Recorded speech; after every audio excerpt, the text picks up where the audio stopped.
A billionaire, a wife shrouded in secrets, and anonymous messages that challenge fate. William embarks on a journey to uncover the truth, but what he finds is something that transforms his world. When the mask falls, will he be able to face the greatest of revelations? The sun was setting in New York, painting the sky with shades of orange and pink that reflected off the mirrored windows of the skyscrapers. In the penthouse of the Empire State Building, William gazed at the city he had helped build, his fingers drumming thoughtfully on the black marble table. At 42, he had achieved more than most men could dream of in several lifetimes, but at that moment, something deeply unsettled him. His phone vibrated for the third time that afternoon. It was another anonymous message. "Not everything is as it seems, Mr. Thompson. Your wife holds secrets that could destroy everything you've built." William took a deep breath, trying to maintain the composure that characterized him in business. It was the 10th similar message he had received that month. Normally, he would ignore such provocation. After all, envious people always tried to destabilize those who achieved success. But there was something different this time.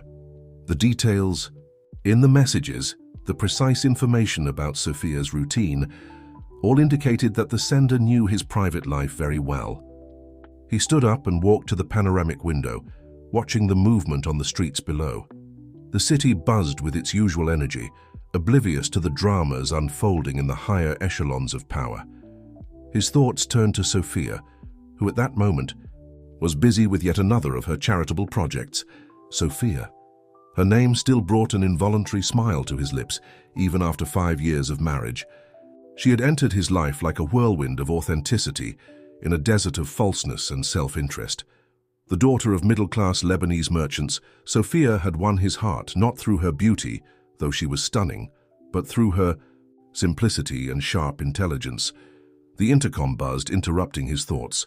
"Mr. Thompson, Mr. Nathan is here for the scheduled meeting." "Send him in, Sarah," he replied, adjusting his impeccable suit. Nathan Anderson entered the room with his usual commanding presence. A childhood friend and current business rival, he represented everything that was both traditional and modern in the Arab business world. "William, my friend," Nathan greeted him with a warm embrace, typical of their culture. "How is Sophia? I heard she's doing extraordinary work with the girls' schools." "She's well, always busy with her projects," William replied, gesturing to the leather chairs for them to sit. "But you didn't come here to talk about my wife, did you?" Nathan smiled, his dark eyes gleaming with a peculiar intensity. "No, I didn't. I'm here to discuss the merger proposal for our technology divisions. The investors are eager for a response." The meeting unfolded like many others, numbers, projections, strategies, but William couldn't fully concentrate. His phone had vibrated twice more during the conversation, and he could feel the weight of the unread messages in his pocket. When Nathan finally said his goodbyes, it was already night. William remained in his office, rereading old messages. There was a pattern in them, something that suggested an intimate knowledge not only of his routine, but also of Sophia's activities. His phone rang. This time it was her. "Habibi, I'm going to be a little late for dinner. The meeting with the foundation committee is taking longer than expected." "No problem, my love. I'll be at home waiting for you." After hanging up, William opened his private drawer and pulled out a folder. Inside were detailed reports on his wife's activities over the past few months, something he never imagined he would do. The photographs showed Sophia in various places, leaving cafes, entering office buildings, always with a worried expression that didn't match her usual cheerfulness. One photo in particular caught his attention. In it, Sophia was talking to a middle-aged man at a discreet cafe in the old city center. The report indicated that this meeting had occurred 3 times in the last month, always at the same time.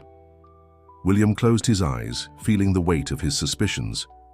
He loved Sophia more than anything, but years of experience in business had taught him never to ignore his instincts. Something was wrong, and he needed to find out what it was. That night, as he drove home in his Rolls-Royce Ghost, an idea began to form in his mind. If he wanted to uncover the truth, he would need a different approach. He couldn't rely on investigators or third-party reports. He would need to see it with his own eyes. When he arrived at his mansion in Beverly Hills, he was greeted by silence. Sophia hadn't arrived yet. He went up to the master bedroom, where the view of the illuminated city usually calmed him. On the king-size bed was a scarf Sophia had left behind, her favorite, a gift he had brought her from Paris.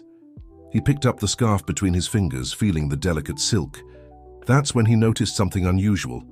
A small folded piece of paper fell from the fabric. As he opened it, his heart raced. It was a receipt from a hotel in the city center, dated 3 days ago. The sound of a car approaching alerted him to Sophia's arrival. Quickly, he tucked the receipt into his pocket and placed the scarf back on the bed. Seconds later, he heard her heels clicking up the stairs. "William?" Sophia entered the room with her usual radiant smile. She was wearing an elegant blue outfit, her long black hair framing her delicate face. "Sorry I'm late, Habibi. The meeting was more complicated than we expected." He hugged her, breathing in her familiar perfume. "Don't worry, my love. How was your day?" As Sophia talked about her activities, William watched her closely, searching for signs of what might be hidden beneath that perfect surface. His wife spoke enthusiastically about the foundation's new projects, the girls receiving scholarships, and the plans to expand the program. "And how was your meeting with Nathan?" she asked as they headed to dinner. "Productive," he replied vaguely. "He sends his regards." During dinner, William made his decision.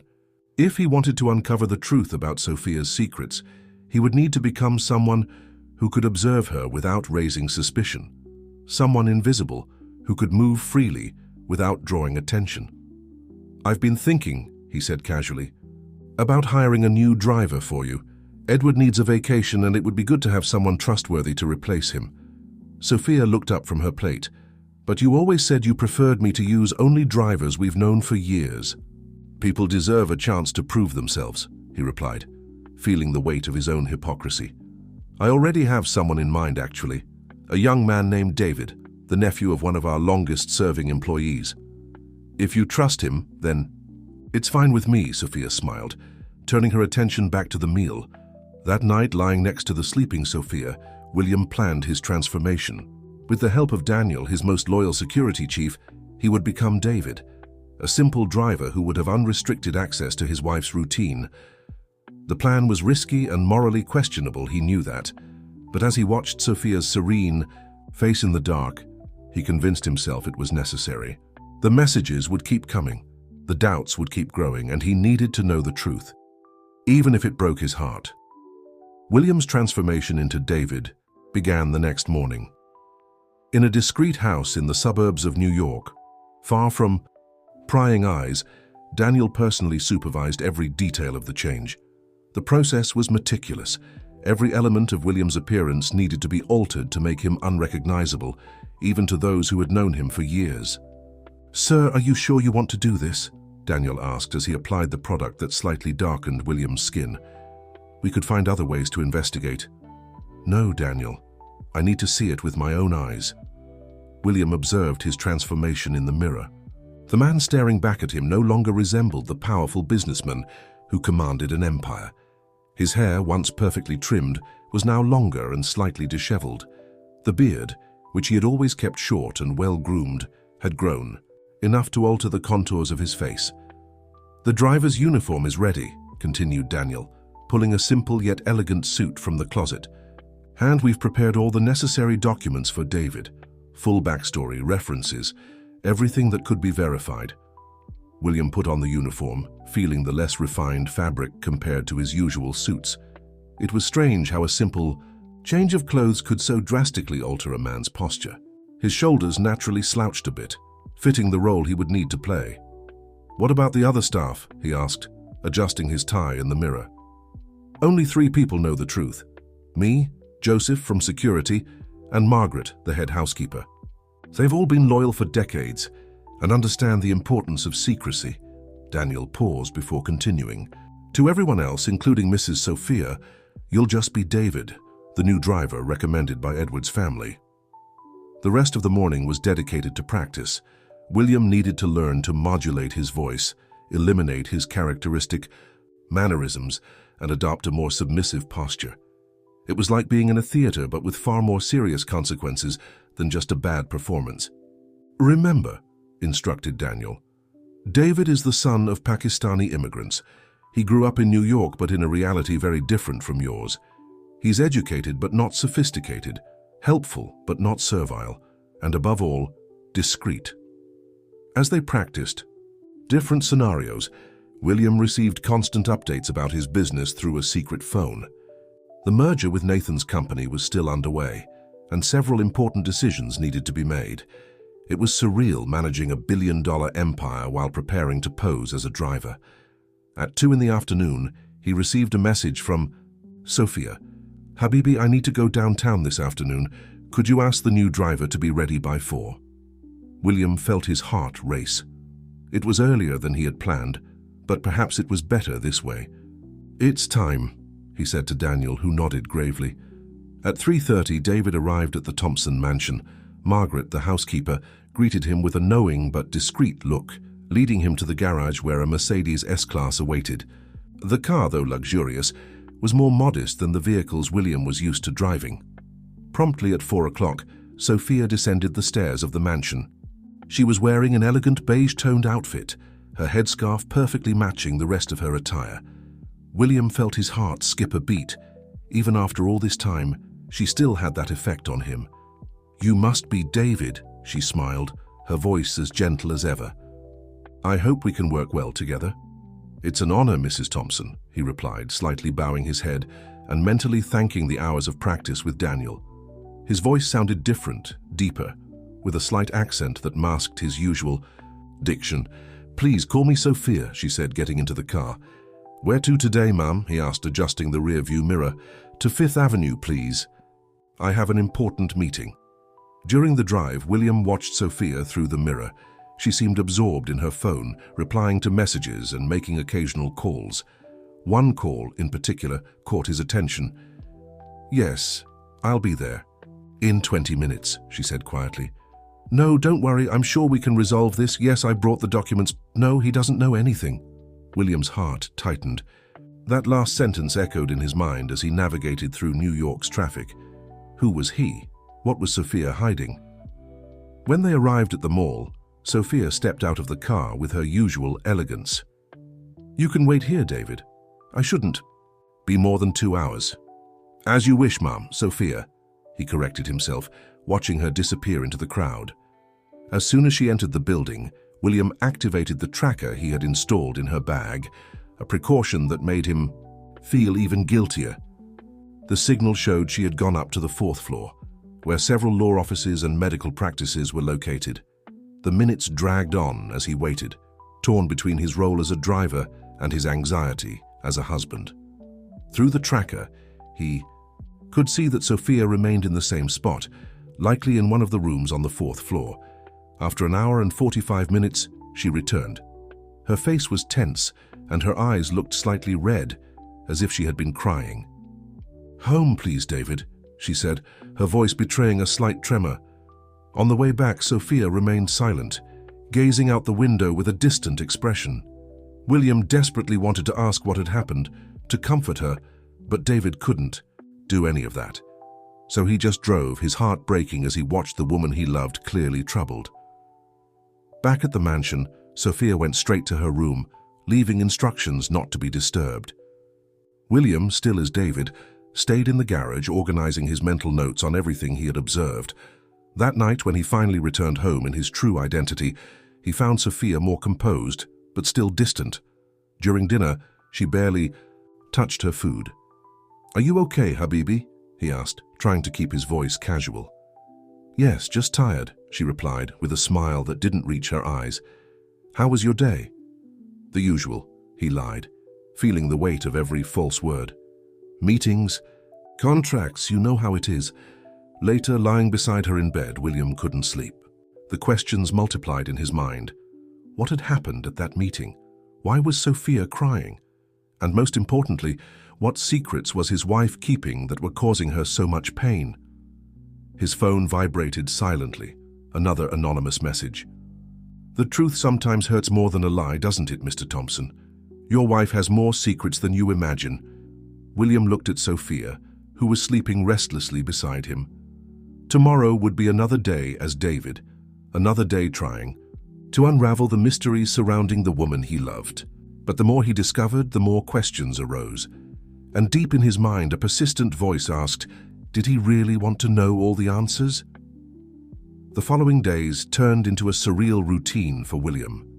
During the day, as David, he observed every move Sophia made, mentally cataloguing her actions, expressions, and phone conversations.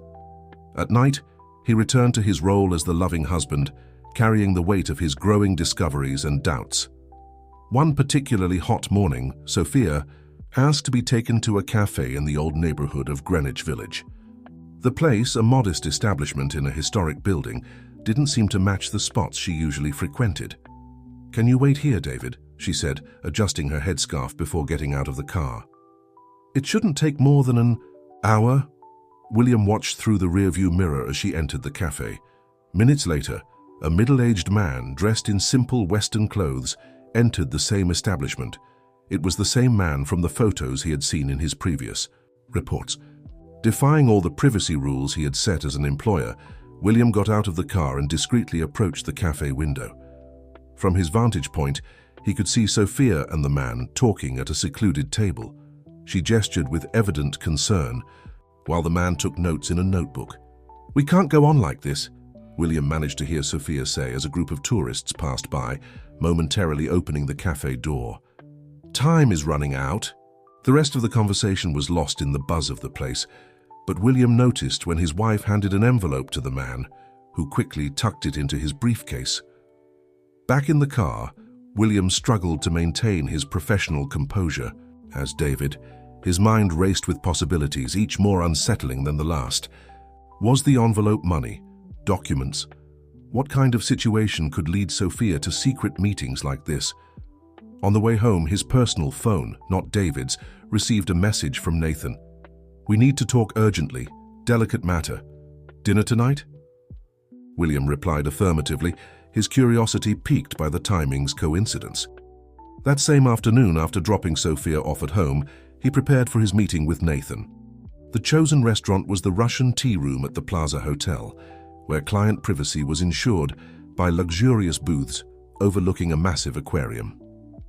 "My friend," Nathan greeted him with his usual warm hug, but William noticed an underlying tension in his voice. "Thank you for coming so quickly." They sat down and Nathan waited for the sommelier to serve the wine before continuing. "William, we've been friends for a long time, and that's why I need to be direct with you. There are rumors, troubling rumors circulating in the market." "What kind of rumors?" William asked, keeping his expression neutral. "Confidential documents from the Horizon project have been leaked." Nathan lowered his voice. "Documents that only people very close to you would have access to."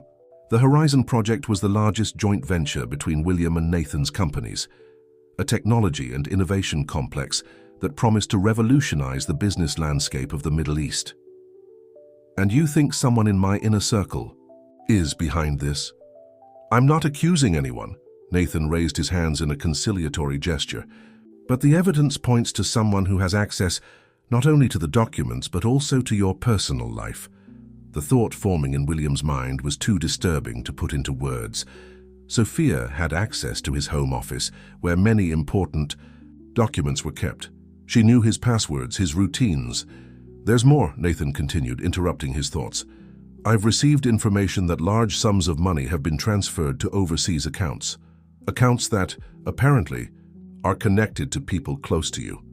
William felt his stomach churn. The mysterious outings of Sophia, the secret meetings, the envelopes, it all began to form a frightening pattern. "I appreciate your concern, Nathan," he finally said, keeping his voice controlled. "I will personally investigate this matter." When he returned home that night, William found Sophia in the Winter Garden, her favorite spot in the mansion. She was reading a book, appearing perfectly serene under the soft ambient light. "How was dinner with Nathan?" she asked, closing the book as she saw him. "Productive," he replied vaguely, studying her face for signs of guilt or worry. He mentioned some issues with confidential documents. For a moment, so brief it could have been his imagination, William thought he saw a flicker of alarm in Sophia's eyes, but she simply smiled, her face returning to its usual serenity. "I hope it's nothing serious," she remarked, standing up to kiss him. "You work so much, Habibi. You need to rest a little." That night, while Sophia slept, William accessed his personal computer, protected by multiple layers of security. Over the past few months, several bank transfers had been made from his personal accounts, all within limits that wouldn't require his direct authorization. The recipient of the transfers was a consulting firm called New Hope Consulting. A quick search revealed that the company had been registered just 6 months prior, and its address matched the building where Sophia had had her mysterious meeting days earlier. His phone buzzed with a new anonymous message. "Follow the money. Mr. Thompson, the truth is closer than you think." The next morning, as David, William noticed something different in Sophia's routine. She seemed more agitated than usual, making several calls in a low voice and constantly checking her phone. "I need to go to the bank today," she announced, getting into the car. "After that, we have a stop at Mount Sinai Hospital." The bank in question was a discreet branch of Chase Bank, not the premium branch where she usually conducted her transactions. William watched through the rearview mirror as she entered the establishment, carrying a thin folder under her arm. 40 minutes later, she returned, her expression a mix of relief and worry. On the way to the hospital, she made another call. "It's done," she said quietly, "but we can't wait much longer. He's starting to suspect, and no, I can't explain now. We'll meet at the usual place tomorrow." At the hospital, Sophia disappeared for 2 hours. When she returned, her eyes were red and swollen, as if she had been crying. She said nothing the entire way back, just stared out the window with a distant expression. Back at the mansion, William watched as she climbed the stairs with heavy steps. As her husband, his heart broke to see her suffer like this. As an investigator, each new discovery only deepened his suspicions. That evening, during dinner, Sophia barely touched her food. Her hands trembled slightly as she held the utensils, and she avoided looking directly at William. "Habibi," she finally said, her voice almost a whisper, "we need to talk about something important." William's heart raced. Was this the moment of truth? Would she confess everything? But before she could continue, her phone rang urgently. Seeing the number, her face paled. "I need to take this," she said, standing abruptly. "It's important." William watched her leave the dining room, his mind a whirlwind of thoughts. What was she going to say? And why had that call shaken her so much? Later, when he tried to bring it up again, Sophia claimed exhaustion and said they could talk another day. But William noticed she spent hours awake in bed, her body tense beside him, as if carrying an immense weight on her shoulders. The truth was there, hidden in the shadows of Sophia's secrets. And William knew that the closer he got to her, the more painful it could become. The tension in the Thompson mansion was almost palpable the next morning. During breakfast, Sophia barely touched her food, constantly checking her phone with poorly concealed anxiety. William, for his part, pretended to be absorbed in his own business affairs, while observing every move of his wife. "I need to take care of some matters today," Sophia said, breaking the silence. "David is already informed to pick me up at 9. William nodded, keeping his expression neutral. "Of course, Habibi. I have meetings all day too." Minutes later, now disguised as David, William waited in the car as he watched Sophia bid farewell to the household staff. There was something different in her posture today, a mix of determination and apprehension that he rarely saw in her. "To the Mall of America, please, David," she instructed as she got into the car. But as soon as they left the mansion, she changed the instructions. "Actually, there's been a change of plans. I need to go to the financial district first." William's heart raced beneath his disguise. It was the first time Sophia had changed her fate so abruptly. In the financial district, she asked to be dropped off in front of one of the city's largest law firms. "You can wait here," she said. "It shouldn't take more than an hour." As soon as Sophia entered the building, William activated the tracker in her bag. The signal showed she had gone up to the 35th floor, where he knew the office of one of New York's most renowned corporate lawyers was located. While he waited, his personal phone, not David's, received an urgent message from Daniel. "Sir, we've discovered something about the bank transfers. All of them were directed to a newly created holding company in the Cayman Islands. The interesting part is that the company's registration has a digital signature we recognize. It's Joseph Anderson's. Joseph Anderson." The name made William freeze. He was Nathan's younger brother, known for his shady dealings and questionable connections. What could Sophia possibly have to do with him? Before he could fully process this information, Sophia returned to the car. Her face was pale, but there was a glint of determination in her eyes. "To Mount Sinai Hospital now, please," she requested. "And then I need to make one last stop." At the hospital, Sophia stayed for nearly 2 hours. When she returned, she carried a thick envelope, which she carefully placed in her bag. Her hands trembled slightly. "Where to now, Mum?" asked William, keeping his David voice steady despite his growing anxiety. Sophia gave an address in a quiet residential neighborhood. The location was a modern but discreet house. As they stopped in front of the gate, William noticed a familiar car parked at the entrance. It was the same vehicle that belonged to the mysterious man from the cafe. "Wait here," Sophia said. This time it might take a bit longer." Through the wrought iron gates, William watched his wife being greeted by a middle-aged woman. The two exchanged a long hug before entering the house. There was something familiar about that woman, but he couldn't quite place it. The following hours were a test for his nerves. With each passing minute, more theories formed in his mind. His phone kept receiving troubling updates from his contacts. The leaked documents from the Horizon project have appeared in more places. Joseph Anderson was seen at the airport this morning. There are strange movements in the stocks of the companies involved in the merger. Finally, after nearly 3 hours, Sophia left the house. Her eyes were red and swollen, but there was a serene smile on her face, something William hadn't seen in weeks. "Home, please, David," she asked softly. During the ride back, William noticed that Sophia was holding something in her hands, an old photograph that she occasionally glanced at with a melancholic expression. Back at the mansion, as Sophia went up to her room, William received another anonymous message. "The truth is closer than ever, Mr. Thompson. Look carefully into the past." That night, when he returned as himself, William found Sophia in the winter garden. She was on the phone, speaking in a low voice. "Yes, everything is prepared. No, he still doesn't know. Tomorrow will be the day.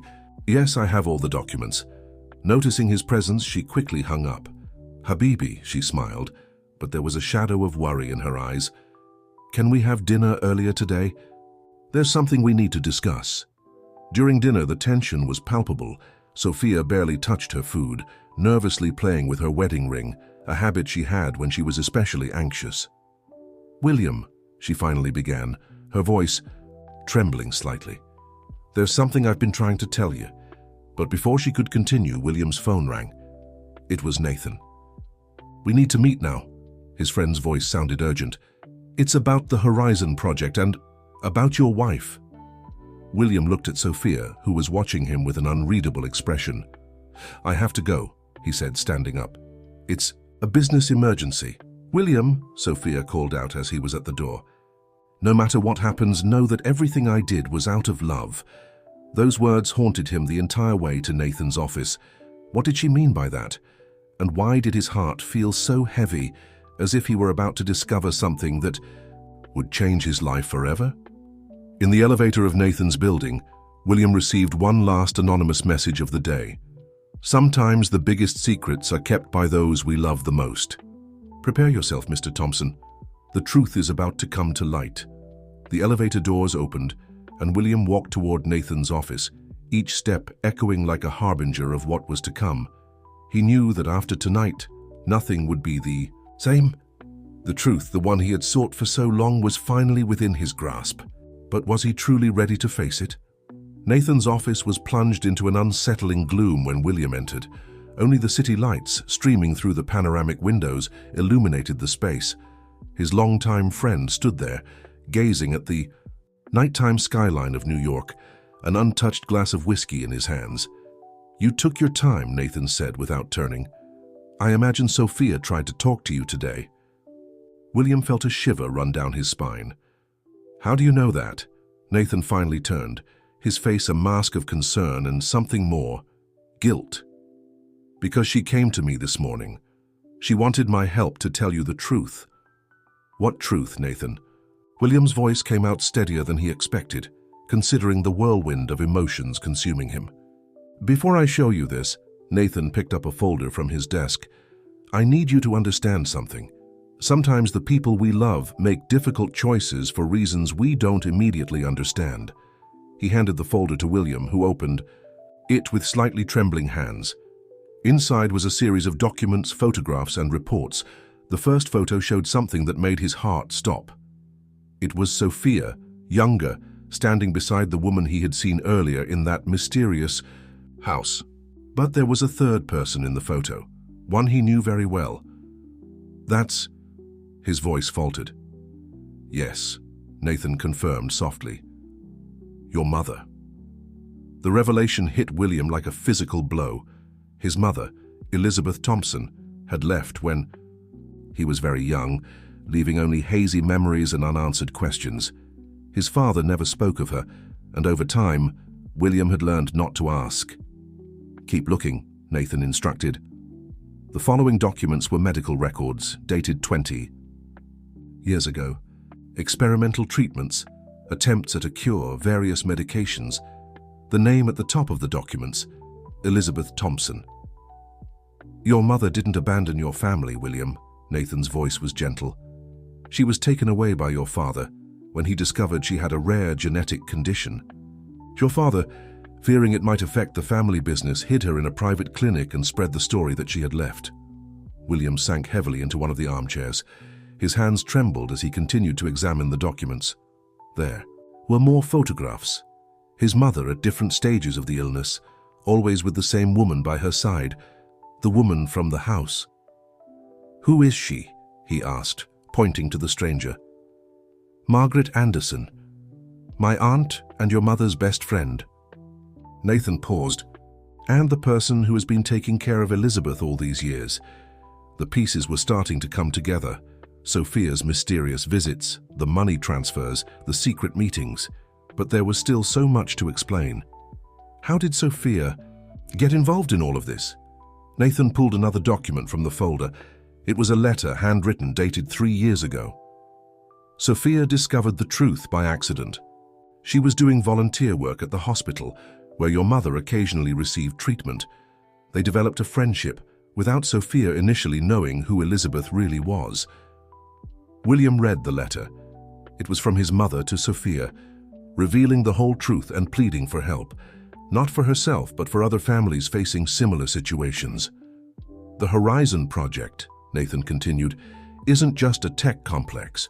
A significant part of it is dedicated to a medical research center, specifically focused on rare genetic diseases. The money transfers. Sophia has been using some of her personal resources to fund experimental treatments and research.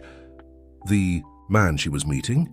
Dr. Michael Thompson, one of the world's leading genetics specialists. She secretly brought him to New York to oversee a new treatment protocol." William felt as if the air had been sucked out of the room, all the suspicions, all the dark theories he had built up. And the truth was something entirely different. His wife wasn't betraying his trust. She was trying to right an old wrong. "Why didn't she tell me?" His voice was barely a whisper.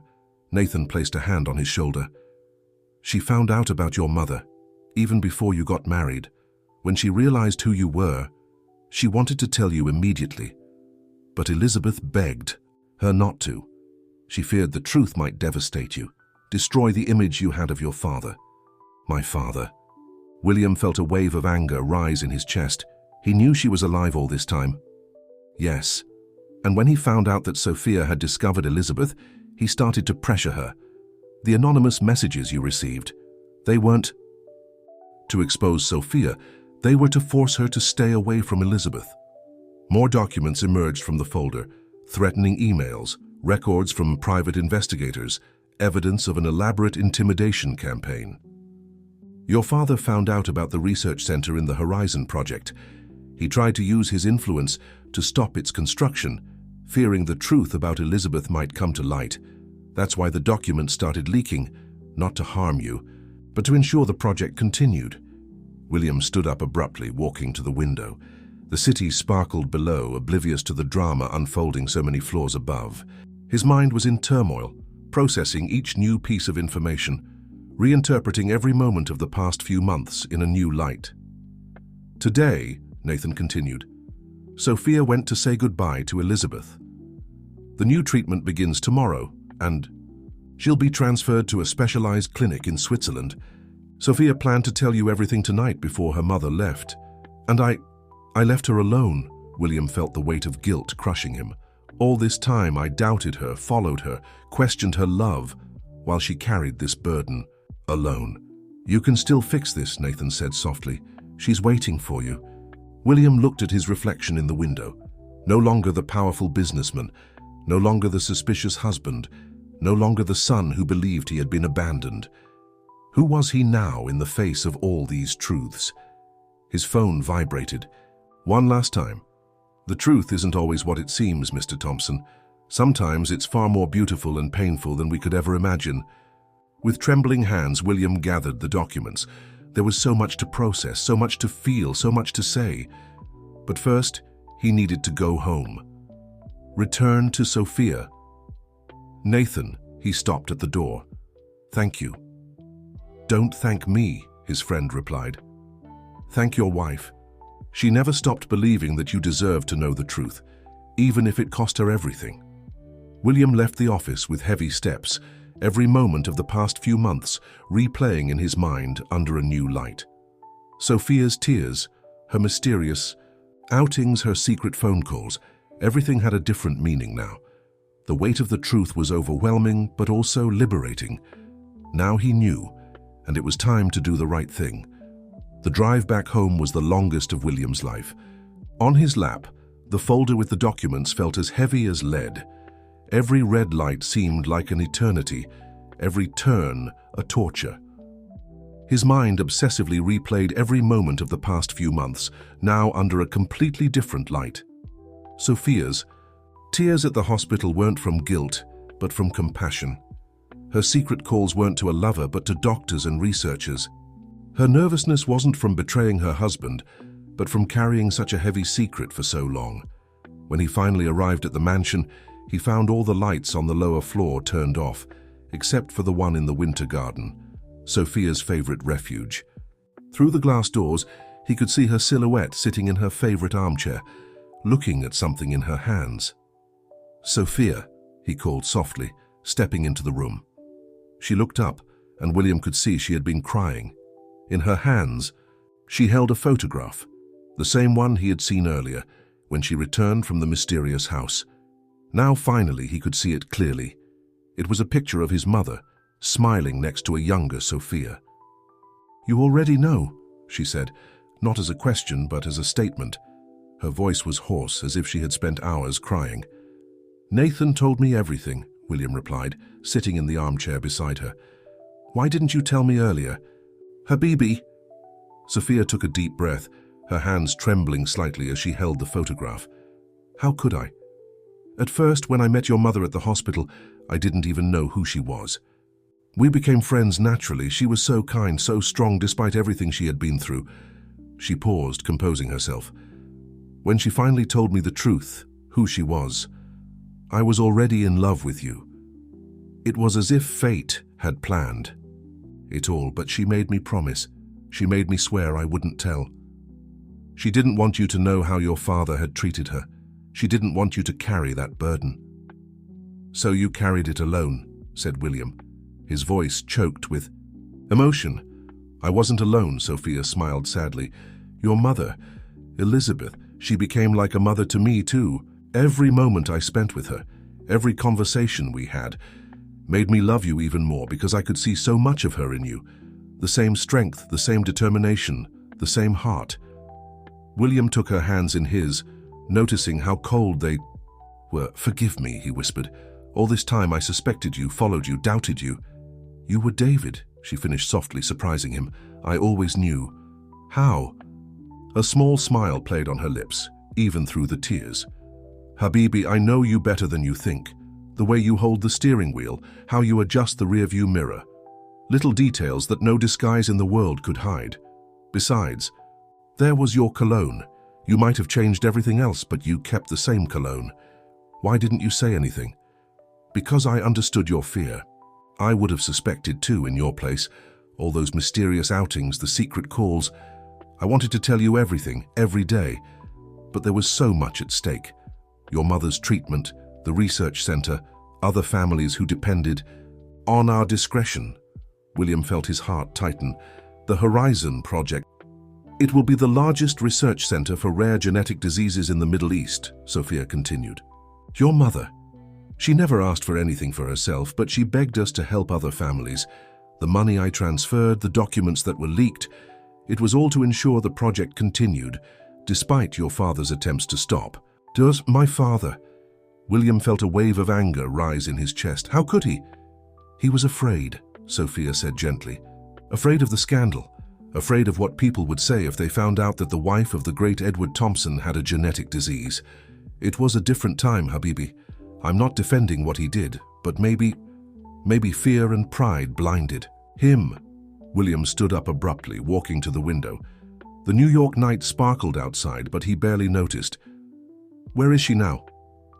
At the clinic. The new treatment starts early tomorrow before the transfer to Switzerland. Sophia approached, him placing a hand on his arm. She wants to see you, William. She always has, but it had to be your choice. He turned to face her, seeing all the love and concern in her eyes. You're amazing, you know that. All this time, protecting everyone. My mother, other families, even my father, who didn't deserve your protection. And I just doubted you. You acted out of love. She touched his face gently. Just like I did. That's what we do for those we love. We protect. We fight. Sometimes we even lie if we have to. Take me to her, William asked, his voice almost a whisper. Now. Sophia nodded, grabbing her keys. She's waiting for you. She always has been. In the car on the way to the clinic, William held Sophia's hand as if it were his anchor to reality. His mind was a whirlwind of emotions, anxiety, fear, hope, love. What should I say? He asked as they neared their destination. You don't need to say anything, Sophia replied softly. Sometimes love doesn't need words. The clinic was a modern, discreet building surrounded by well-kept gardens. On the 4th floor, behind a white door, was the woman he thought he had lost so long ago. Before entering, William turned to Sophia one last time. Thank you, he said simply, for everything. She smiled, tears glistening in her eyes. Go, your mother is waiting. And with that, William opened the door, ready to reclaim not only his mother but also a part of himself that he had lost long ago. The clinic room was larger and cozier than William had expected. Soft shades of blue on the walls, light curtains, dancing in the night breeze, and in the center a bed where a figure rested, one he would recognize anywhere even after 2 decades. Elizabeth Thompson was sitting on her bed, propped up by pillows. Her hair, once as black as the desert night, was now streaked with silver. Her face bore the marks of time and illness, but her eyes, the same eyes William saw every morning in his own reflection, still shone with the same intensity as in his childhood memories. My son, she said softly, her voice trembling with emotion. My little William. Time seemed to freeze. William felt like that 8-year-old boy again, standing at the door of his mother's room, waiting for a goodnight kiss that never came. His legs moved automatically, carrying him to the edge of the bed. Mom, was all he managed to say before the tears began to fall. Elizabeth reached out her arms, and William let himself be enveloped by them, breathing in the familiar scent that had haunted his dreams for so long. It was a hug that carried 20 years of longing, unspoken words, and lost moments. Forgive me, she whispered, stroking his hair as she had when he was a child. Forgive me for not being strong enough to fight back then. William pulled back, just enough to look into his mother's eyes. There's nothing to forgive, Mom. Now I know. I know everything. Sophia, Elizabeth smiled through her tears. She's an angel, you know? When I met her here at the clinic, I never imagined fate. Had such extraordinary plans. How did it happen? William asked, sitting on the edge of the bed, still holding his mother's hands. How did you meet? Elizabeth adjusted herself on the pillows, her eyes drifting into memories. It was 4 years ago. I had just been admitted after a particularly severe episode. Sophia was volunteering here, reading to the patients. She had a special way of telling stories. She turned every book into an adventure. Typical of her, William smiled, thinking of how his wife always had the gift of lighting up every room she entered. We became friends naturally. She used to tell me about her work with charitable foundations, about her dreams of making a difference in the world. I shared stories from the past, about traditions, about the life I had before. Elizabeth paused, her hands gently squeezing William's. One day she mentioned that she was in love with someone. When she said his name, my heart almost stopped. What did you feel? Fear at first. Fear that her closeness to you might bring to light truths I thought were better left buried. But then she started talking about you, about how you were different from the other men she had known, how you had a kind heart behind the tough businessman facade. Tears streamed freely down both their faces now. Why didn't you want her to tell me, Mom? Because I was ashamed, Habibi. Not of the illness. I learned long ago to accept that part of myself, but ashamed that I didn't fight harder, that I let your father push me away, that I accepted exile in the name of the family's reputation. He had no right. William's voice hardened. What he did, your father is a man from another time, Elizabeth interrupted softly. A man who believed he was protecting the family's legacy. I'm not defending his actions, but I also don't want you to carry the weight of resentment. How can you not feel anger? Because anger consumes my son. I spent years consumed by it until I realized I was wasting the life I had left. That's when I decided to turn my pain into something positive. She gestured to a folder on the bedside table. All the research I funded, the studies on alternative treatments, the support for other families, that became my purpose. William picked up the folder, flipping through the documents inside. They were detailed reports on advancements in genetic disease treatments, case studies, promising results from new therapies. The research center at the Horizon Project, he said, finally understanding. Was that your idea? Mine and Sophia's. She had the connections, the influence through her work with the foundations. I had the knowledge, the experience of someone who lived through the reality of illness.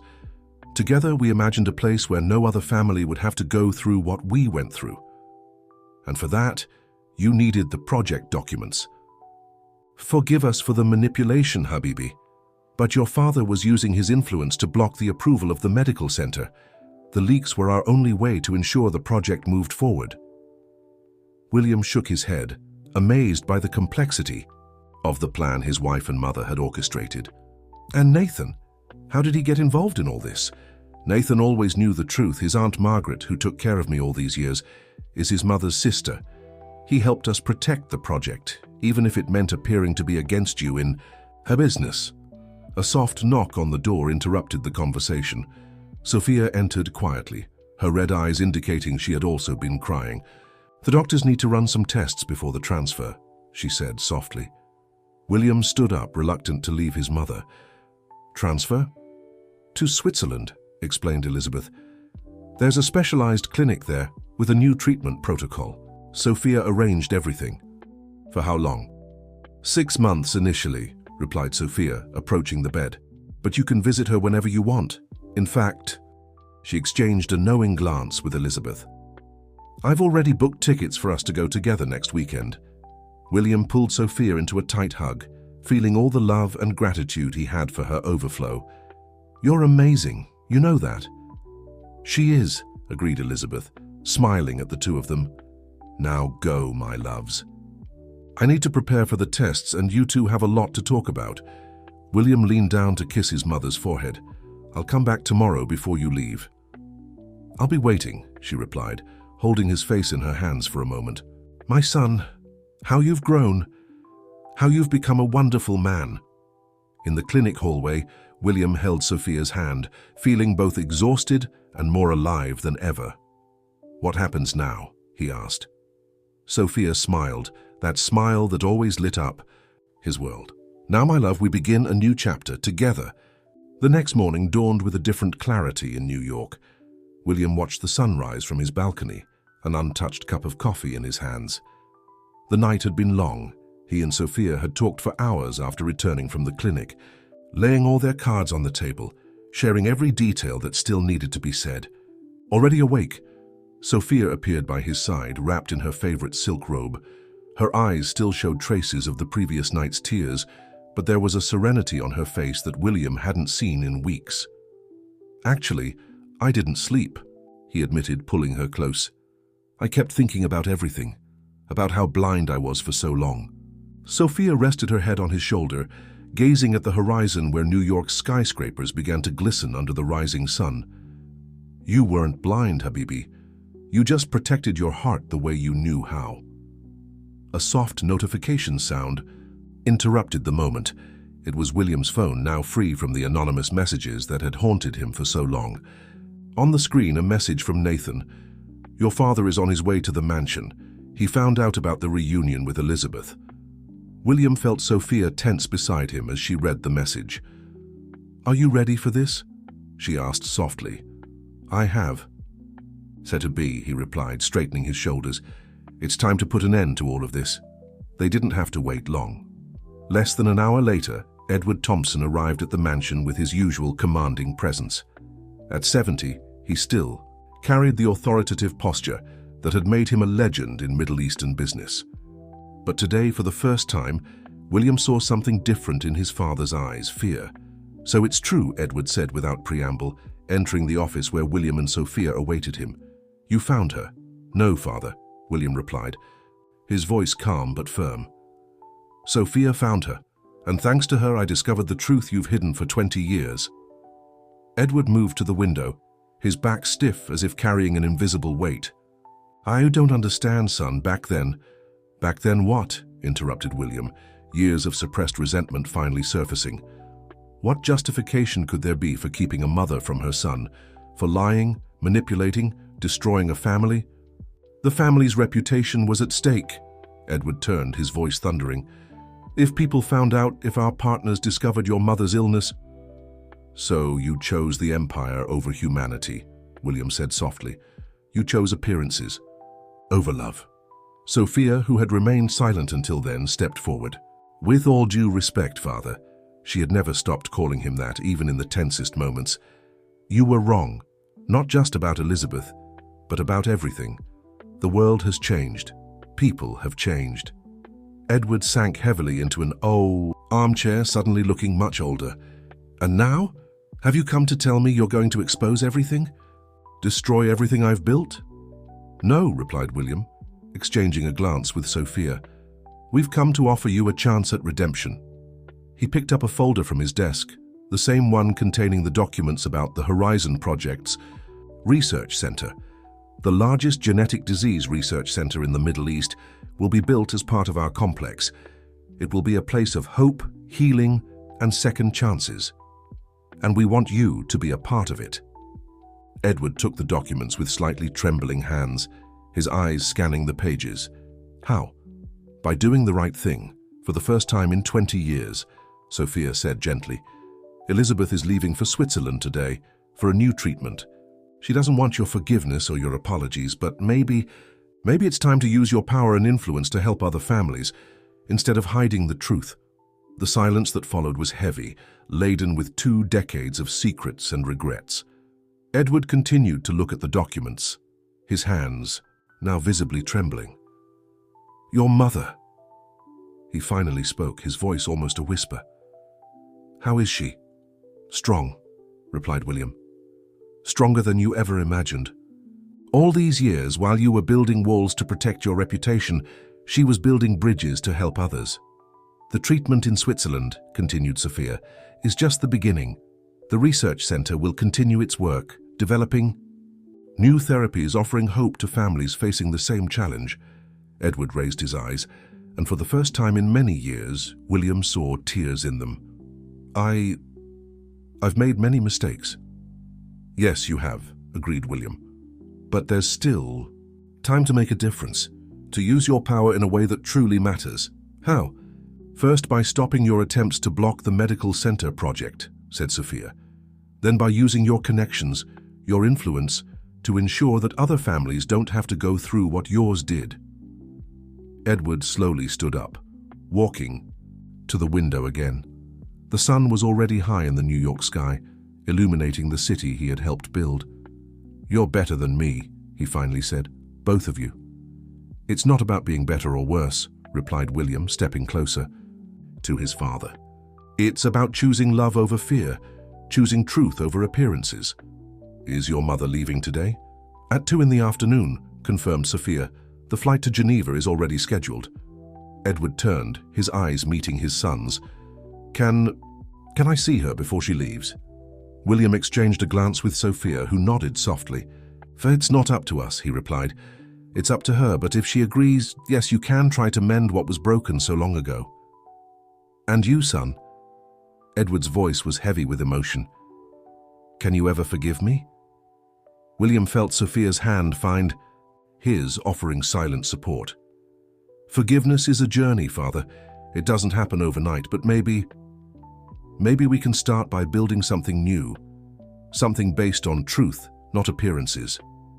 Edward nodded slowly, understanding the weight and promise of those words. Then that's what we'll do, he said, straightening his shoulders. We'll start over. The soft sound of footsteps caught the attention of the three. Emily, the housekeeper, stood at the door. The car is ready to take Mrs. Sophia to the clinic, she announced discreetly. It was time, the moment to face not only the past, but also the future. A future that, for the first time in a long while, seemed to shine with the promise of healing, not just for Elizabeth, but for all the wounds that 2 decades of secrets had created. The clinic was quiet when William, Sophia, and Edward arrived. The afternoon sun of New York cast long shadows through the corridor windows as they walked toward Elizabeth's room. Edward, always so self-assured, now seemed diminished, his steps hesitant like those of a child. Wait here, Sophia said softly, stopping before the door. Let me talk to her first. William watched his wife enter the room, admiring once again how she managed to remain calm and sensitive even in the most delicate moments. Through the slightly open door, he could hear fragments of the conversation. He's here, Elizabeth. Yes, I know. No, you don't have to if you don't want to. A few minutes later, Sophia returned. Her face was serene, but her eyes revealed the emotion of the moment. She agreed to see you, she said, looking at Edward. But there are conditions. Edward raised his gaze, which had been fixed on the floor. What are they? You will listen. Just listen, Sophia replied firmly. She has 20 years of unspoken words, and you owe her this moment. Edward nodded, running his hands over his face in a rare gesture of nervousness. I understand. We'll come in with you, said William, surprising both his father and Sophia. We're a family, no matter how broken. It's time we start acting like one. The room was bathed in the soft afternoon light as they entered. Elizabeth was seated in an armchair by the window, dressed in a stylish light blue outfit that Sophia had specially chosen for the trip. When she saw Edward, her face remained impassive, but her eyes told a story of 2 decades of pain. Edward, she said simply, her voice calm and controlled. Elizabeth, he replied, and in that single word lay a world of regret. Sit down, she gestured to the chair in front of her. We have much to discuss, and little time. Edward obeyed, looking smaller than William had ever seen him. Sophia discreetly guided William to the sofa in the corner of the room, giving the former spouse's space, but maintaining her presence as support. You look well, Edward began hesitantly. I'm alive, Elizabeth replied. Despite everything, I'm alive, and stronger than you ever imagined I could be. Elizabeth, No, she raised a hand, cutting him off. First, you will listen. For 20 years you silenced my voice, now it's my turn to speak. What followed was a monologue that none of those present would ever forget. Elizabeth spoke about the day she received the diagnosis, about the fear in Edward's eyes, about how he gradually began to push her away from everything and everyone. "You didn't lose me to the illness, Edward," she said, her voice trembling slightly. "You lost me to your own fear, to your pride, to your obsession with appearances." I thought I was protecting the family," Edward murmured. "No," Elizabeth replied firmly. "You were protecting your reputation, the family you destroyed the moment you decided I was a threat to your precious empire." Tears streamed silently down Edward's face now. "You're right," he admitted, his voice hoarse. "I was wrong, so terribly wrong." "You know what's ironic?" continued Elizabeth, a sad smile on her lips. "While you built walls to hide me, I built bridges. While you feared my condition would tarnish your name, I used my experience to help others, and now," she looked at Sophia with affection, "now the research center you tried so hard to stop will be your greatest contribution to the world." Edward looked up, surprised. "What do you mean?" "The Thompson Research Center for Genetic Diseases," explained Sophia, stepping forward with a folder of documents. "It will be the crown jewel of the Horizon Project, and it will bear your name, not because you deserve it, but because we want to turn 2 decades of shame into a legacy of hope." "And you," Edward looked at Elizabeth, "you agreed to this?" "I suggested it," she replied simply. "Because despite everything you did, Edward, I never let the bitterness of the past poison my future. And now," she looked at William with love, "now our son has the chance to be better than both of us." William felt tears stream down his face, making no effort to hold them back. Sophia gently squeezed his hand, offering silent support. "What can I do?" asked Edward, his voice almost a whisper. "How can I begin to fix so much damage?" "Start by being honest," replied Elizabeth. "Not just with others, but with yourself. Use your power to do good, not to hide the truth. And most importantly," she looked directly into her ex-husband's eyes, "learn to love without conditions, like our son has learned." Edward nodded slowly, understanding the weight and wisdom of those words. "The research center," he said after a moment. "I will do everything in my power to ensure its success." "Not for me," replied Elizabeth, "not for you, but for all the families yet to come. For all the mothers who should never be separated from their children. For all the fathers who need to learn that love is stronger than fear." A soft knock on the door interrupted the moment. It was the nurse, letting Elizabeth know it was time to prepare for her transfer. The flight to Geneva would depart in a few hours. "So this is it," said Elizabeth, straightening up in her chair. "A new beginning. Edward hesitated. "Would you allow me to know how you're doing during the treatment?" "Sophia will keep you updated," she replied softly. "And maybe when I return, we can try to build something new. Not what we were, but something different. Something based on truth." As the nurse helped Elizabeth with the final preparations, William watched the scene with mixed emotions. His father, the powerful Edward Thompson, seemed to have aged 10 years in a single afternoon. But there was also something new in his eyes, an understanding, perhaps even the beginning of a wisdom that money and power could never buy. "Habibi," Sophia called gently. "It's time." William nodded, knowing that this moment marked not an end, but a new beginning. A beginning built not on secrets and lies, but on truth and forgiveness. A beginning that, thanks to the love and courage of 2 extraordinary women, promised to transform decades of pain into a legacy of hope. The sun rose over New York, painting the sky with shades of pink and gold that reflected in the windows of the newly inaugurated Thompson Research Center. The imposing building, with its modern and sustainable architecture, stood out in the landscape of the Horizon Project complex as a symbol of hope and renewal. William watched the activity through the windows of his new office.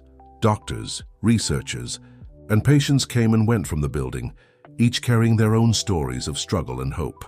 In 6 months, the center had already become a reference in the treatment and research of rare genetic diseases in the Middle East.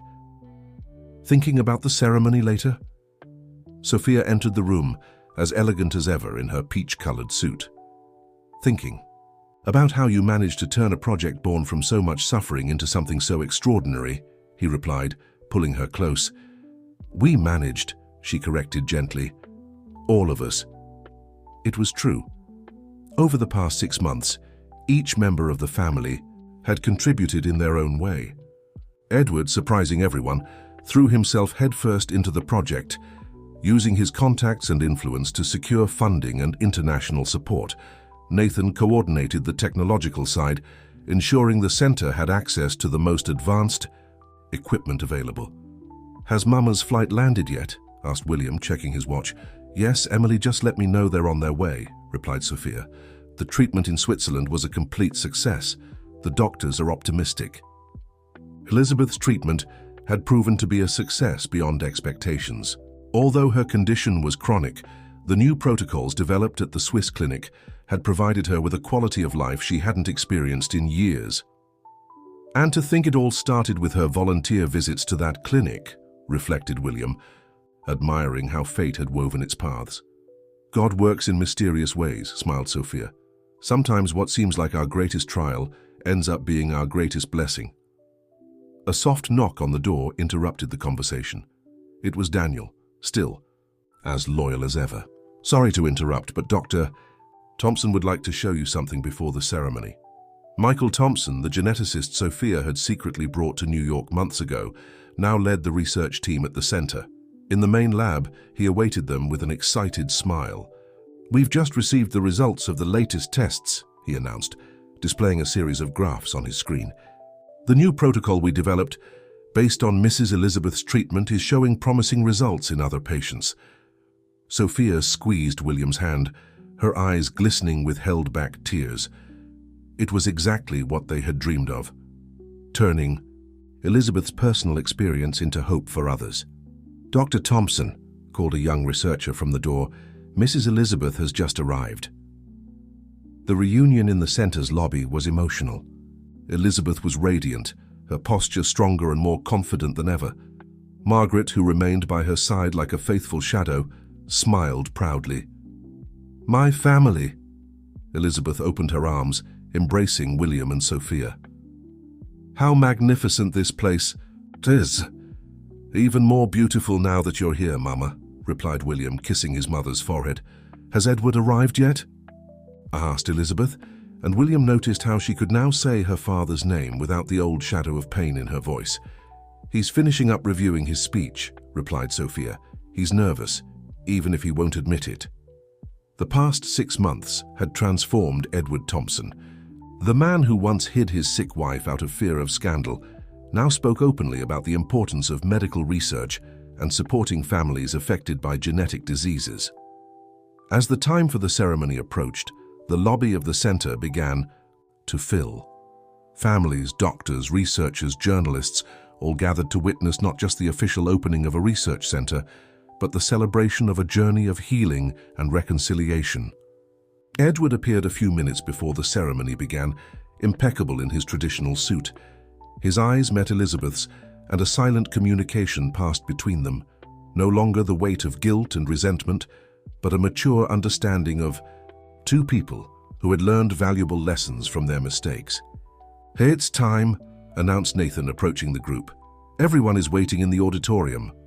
As they walked to the ceremony, William reflected on the extraordinary journey that had brought them here.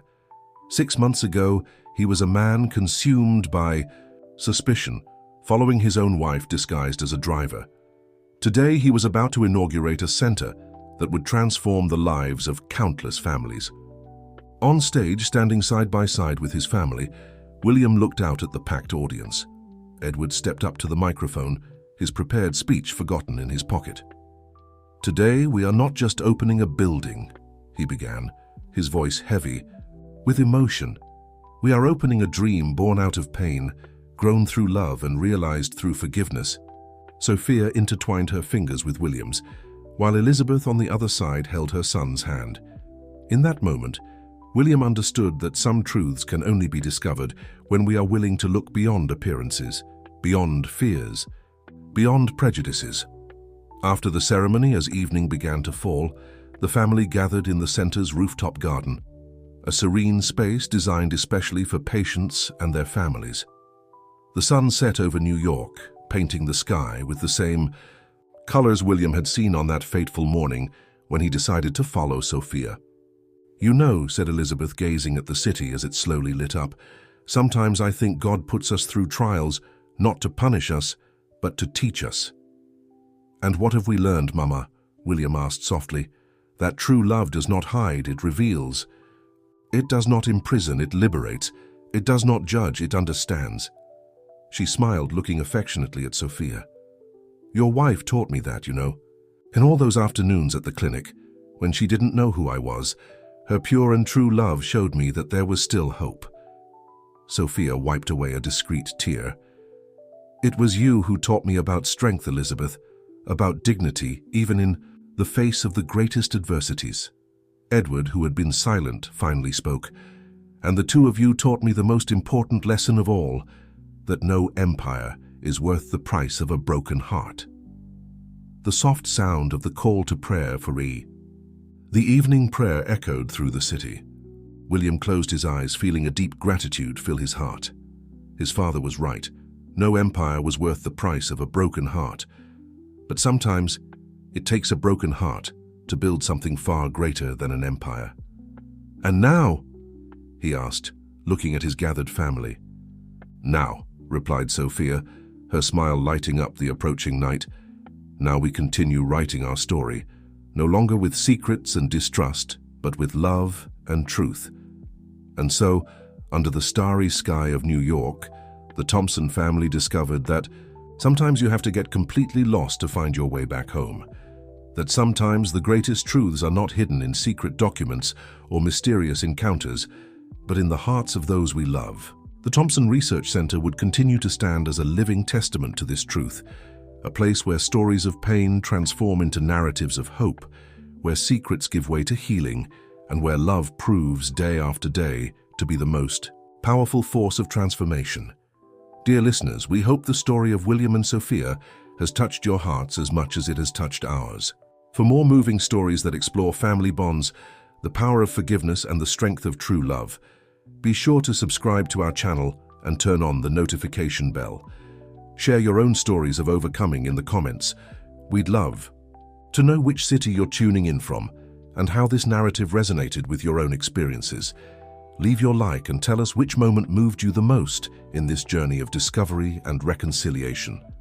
Until the next story.